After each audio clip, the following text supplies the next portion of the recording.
Hello, everyone, and welcome to The Rundown, where we talk about 2A news and conservative views. I will be your host today, Craig DeLuz, coming at you from the West Coast, the left coast, behind the Iron Curtain, otherwise known as the Sierras, from the state, better known as California. But as we all know, I do not do this program by myself.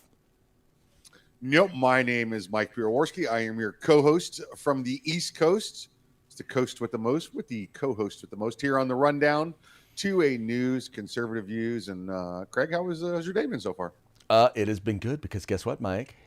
It's Taco Tuesday. It's raining tacos from out of the sky. Tacos, no need to ask why. Just open your mouth and close your eyes. It's raining tacos. It's raining tacos. Out in the street, tacos, all you can eat, lettuce and shells, cheese and meat. It's raining tacos, yum, yum, yum, yum, yummity, yum. It's like a treat. That's right, folks. It is raining tacos, and that is why we love Taco Tuesday so much. So yes, Mike, my Taco Tuesday is going well so far. You know what I had for breakfast this morning, Craig? What did you have? Did you have a breakfast taco? I didn't have a breakfast taco. I had a taco. I had a leftover Monday taco, and it was awesome. Well, that's really what the best breakfast tacos are, is leftover tacos. But, well, you know, because you can make tacos. We make sometimes like scrambled egg tacos, and you make like, here, how's a taco? Yes. Is a egg taco. Yeah. Been there, done that. Very much enjoyed them. Yep. Very much enjoyed them. Good Yep. stuff. Good stuff. How was your day going thus far? Long day. It was a late day yesterday, late night, early morning this morning, worked the whole day, and now here with you and all the folks. I guess it's really not that long. It's only 2 p.m. there, so I guess I've still got some time left. So There you go. Wherever you still have time to party, just pick that as your time zone. Oh, party. I actually did work, but he's like, I got more work to do. yeah. Yeah. Well, I hear you. Well, my day usually starts at 5 a.m. out here in the Pacific. So actually, it's kind of funny because that's where I get my me time in the morning, because nobody else is stupid enough to be awake that early. You see, now I figure everybody in California gets up at 5 in the morning because we're already at work, you know, then. And if you don't go to work, you're gonna suck. Maybe that's why California's so the way it's conditioned it is. You're missing 3 or 4 hours out of the workday, Craig, you know. And no, we just happen to go. We just happen to go a little later when you guys are wrapping it all up at 2 p.m. Right? We're still working till 5 or 6. Yeah. Everybody knows when the boss goes home at 5 and you say, I'm going to stay and work late. Yeah, you're just there for 2-3 but the boss ain't on the East Coast, though. Just saying. Oh, yeah, he is. Yeah, he is. No, because the boss is right here. My boss is right here. So, my boss is not on the East Coast. Yes. What are the advantages of working for yourself? No, you are totally your own boss. That's it. It's just after 5, what there's no work to be done. We've shut down the East Coast, so you guys are just eating off the clock. That's all. Well, why don't you go ahead, Mike, and since you the man, why don't you go ahead and give a quick shout out to our sponsors? I never said I was a man. I just said I was on the East Coast. That's all. Let's say hello to our good friends over at Hitman Industries at hitmanindustries.net, hitmanindustries.net. You got yourself an AR. Odds are you might have one of their barrels already. Well, now they're selling direct to the public. You can get one for your own build or replace the one in your rifle. It's hitmanindustries.net, hitmanindustries.net. Let's say hello to our good friends over at the California Republican Assembly, fighting a good fight behind enemy lines. Make sure you visit them and say hi with your wallet. And then, of course, if you want some awesome tactical gear, go to uscombatgear.com. That's right, folks. These are our sponsors. These are the folks who make it possible for us to come to you. So do us a favor. Why don't you go to them? All you got to do is follow their links in the description to this program. Check them out. If you like what you see, and I know you will, spend some money with them, and make sure you tell them that the guys over at The Rundown sent you. Also want to remind you, if you haven't already done so, like, share, subscribe, and encourage your friends to do the same. please do so, because we're fighting the algorithms, folks. We know that Facebook and Google and YouTube and all these folks, they don't want you to hear from us, right? They don't want us talking about the stuff we talk about. So we know that they're not sharing our program with other people. So we count on you to share it. So share it with your friends. Tell them this is the place to get both 2A news as well as talk about news with conservative views. That's right. Right here. Do it. Do it. Do it now. All right, let's move into our first topic of the day.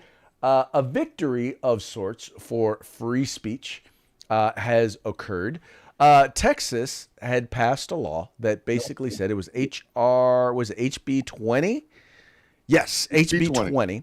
And this bill basically it put restrictions on big tech companies and their ability to be able to control, to be able to censor what folks are able to say or what political speech that people are able to have on their platforms.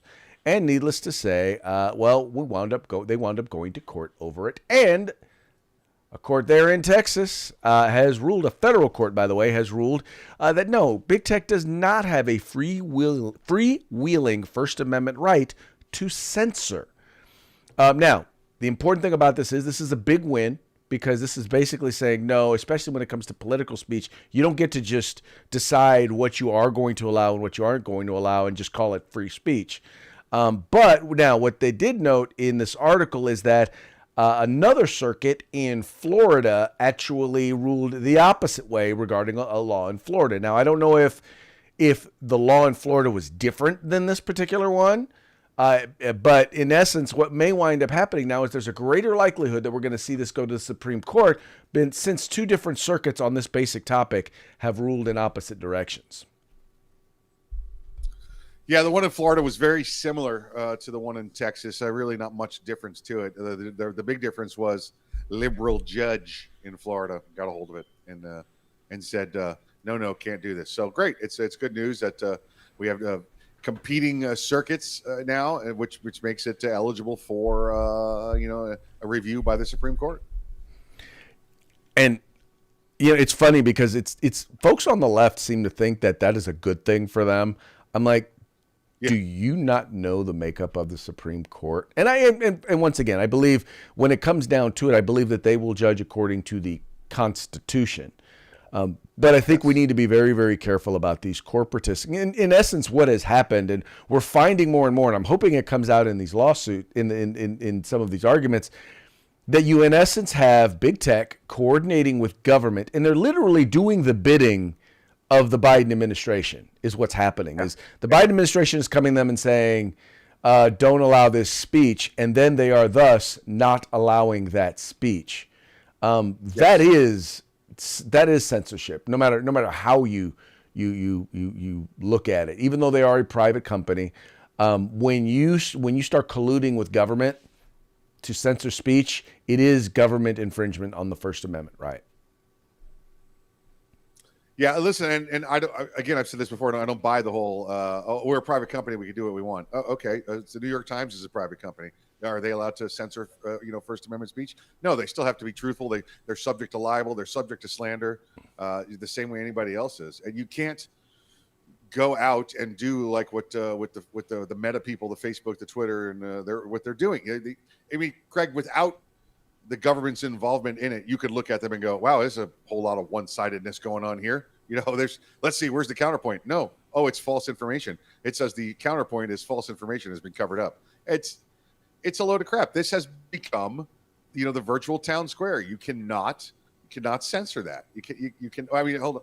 You cannot discriminate that. You can censor for, we know there's some things that the Supreme Court can censor for, but, just for public, for free speech, for politics, no, you can't. You can't do that.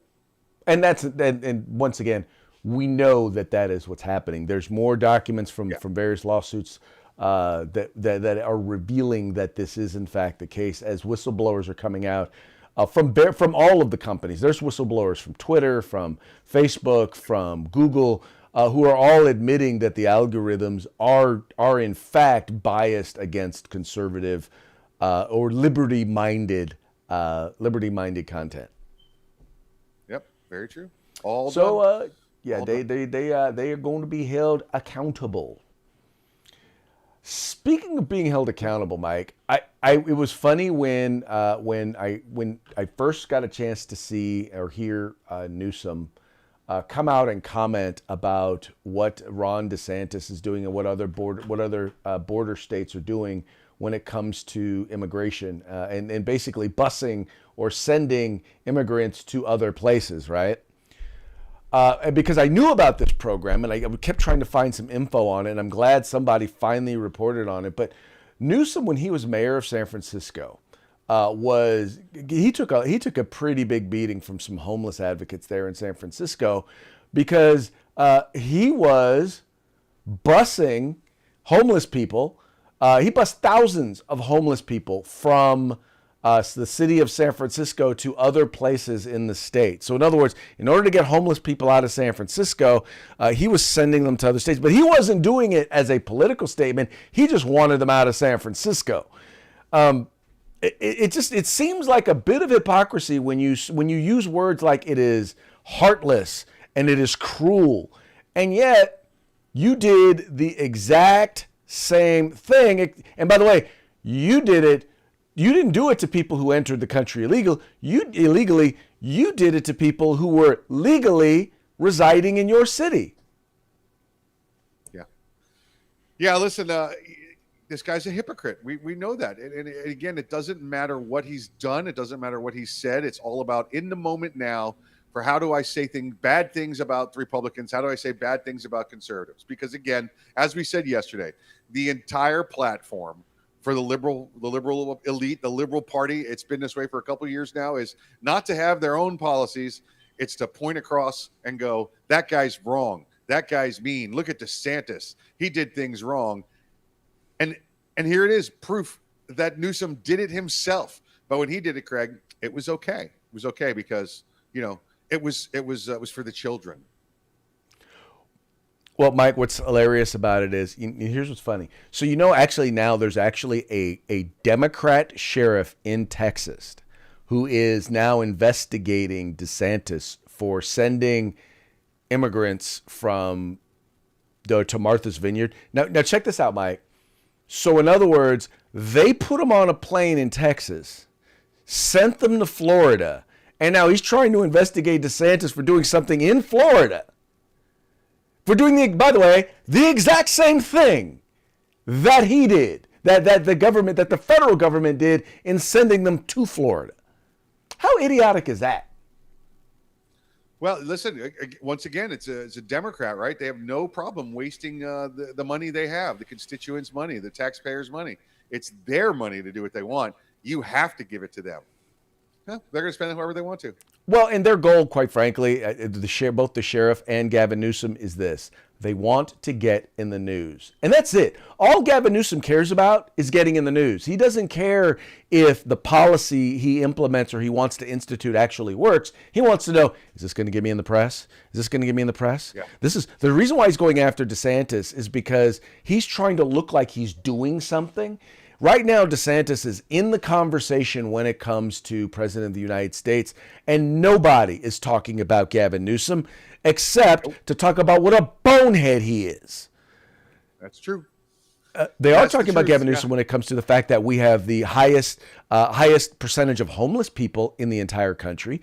They are talking about Gavin Newsom when they talk about we have the worst schools in the entire country. They are talking about Gavin Newsom when you talk about we have the greatest wealth inequity, if you want to call it, income distribution, whatever you want to call it, the widest income distribution of anybody in the entire country.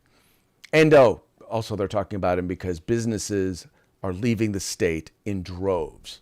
That's why they're talking about Gavin Newsom. And so he wants to change the narrative and say, hey, come to California, we'll give you a sex change. Yeah.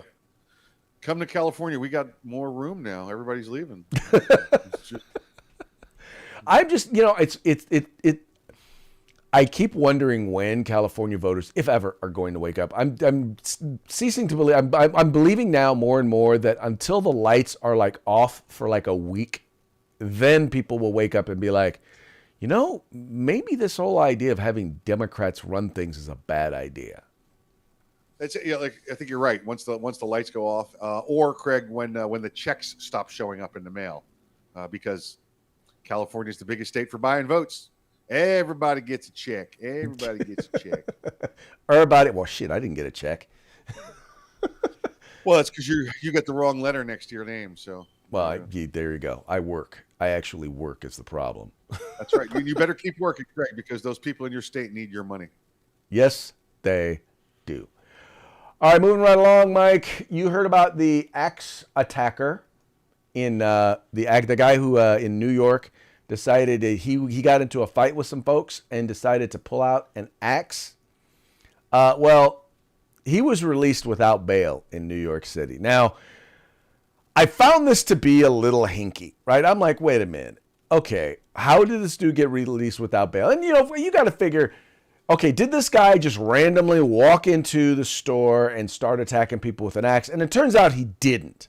So I want to share this story that was run there in New York about the guy and what happened. And you tell me, Mike, if you think him being released on bail is a big deal or not. Okay. Now to an Eyewitness News exclusive. A man who went on a wild fast food rampage with a hatchet speaks out. The shocking attack happened inside a McDonald's on the Lower East Side. Thankfully, no one was seriously hurt. The man with the hatchet explained his actions to Eyewitness News reporter Kimberly Richardson. Kind of waited for them to finish doing whatever they were doing, and then I just did what I wanted to do. Pulled out a hatchet to teach them a lesson. In this exclusive interview, Michael Palacio tells me he has zero regrets for doing this Friday morning. The most important thing is don't be afraid to defend yourself. Michael tells me things went south at this McDonald's on Delancey Street after a security guard ignored his request to use the bathroom. He maintains words were exchanged with the customer. Then things escalated. Michael, he admits he had been drinking, threw a punch. There was plenty of pushing and shoving with three men who then turned on him. Video shows Michael on the receiving end of blows to the head. He tells me he has been jumped before and had had enough. He calmly pulled that hatchet out and police say started menacing people, smashed a glass wall, and slapped one of his attackers. My intentions were not to hurt anyone. My intentions were not to put anyone in a hospital or dice anybody up. The reason why I pulled out the hatchet was because, okay, I'm going to get back at these guys, but I'm going to make sure that they don't jump me again. It's not clear if police are looking for the three men, but Michael tells me he's not interested in pressing charges. You don't need to be in jail to learn a lesson. I hope that the fear they felt that night is enough to never assault someone again. So why did Michael have a hatchet in his bag to begin with? He's a messenger and tells me he just feels safer carrying it. I'm always out there on the road. All right. So, first of all, dude was drunk. So we're going to say issue number one. Issue number two, he got into an argument with people and with the security guard or whatever. We got a far argument with those guys, and he threw the first punch. Now, mind you, three guys jumped him. Although, quite frankly, it didn't look like they were doing a lot of damage to him, did it? Yeah, that's some high-speed punching going on right there. Great, good to go, guys. Good to go. And then he Craig, pulls the listen, hatchet and proceeds to go off. Yeah. And I'm like, okay, I'm sorry. Dude should not be out on bail. I mean, she should not be out without no bail. He should be in there on bail, or excuse me, he should be in there. They should give him bail or bond if he wants to and let him make it. But yeah, he should be in jail. He should be in jail. I was defending myself. He's rather confident about his self-defense plan. You can't put yourself in the situation where others are trying to keep the peace, and when you resist, then claim self-defense.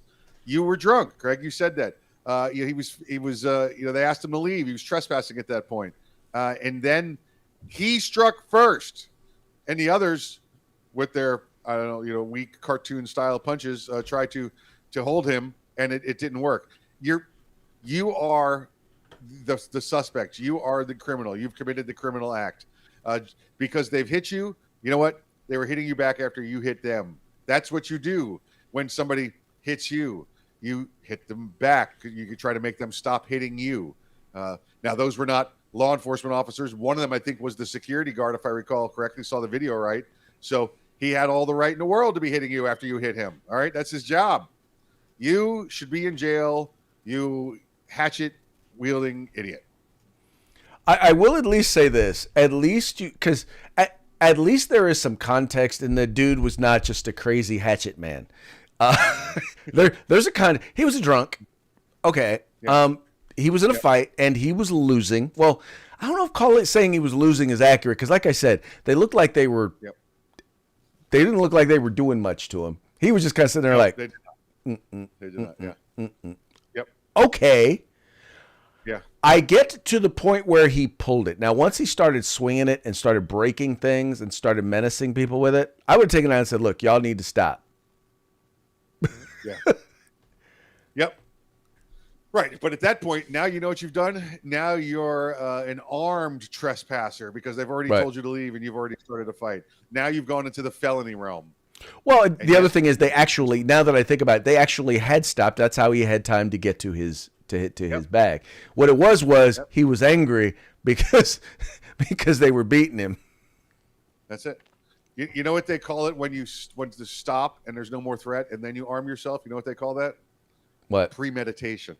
That's premeditation. All right. Well, there you go. It wasn't very pre, but it was still pre. So you are correct. Exactly. You are correct. You are correct. But this is what happens. This is the sort of instances. And by the way, there are tons of cases where people who in this, as odd as this is to say, who have less justification than he did for what they did, and are out of jail without bail. Yes.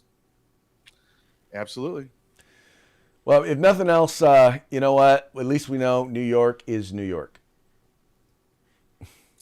Yep. It's a place so strange you got to say its name twice. Yes, you do. All right, Mike. This next one once again goes back to our whole. We all know that most of the stuff that's out there about ghost guns are in fact myths. And so Dean Weingarten over at AmmoLand, by the way, Dean is probably one of my favorite writers over there, because he comes up with all sorts of data, information, and facts that others don't. But anyway, so he is reporting they recently destroyed a data gun disposal. And every year, once a year, they put out a list of all the firearms that have been disposed of, or that the state has destroyed. Now, on this list of guns, as he notes here, where is it further down? So there were a total of 554 guns were released, right? 554 guns were destroyed.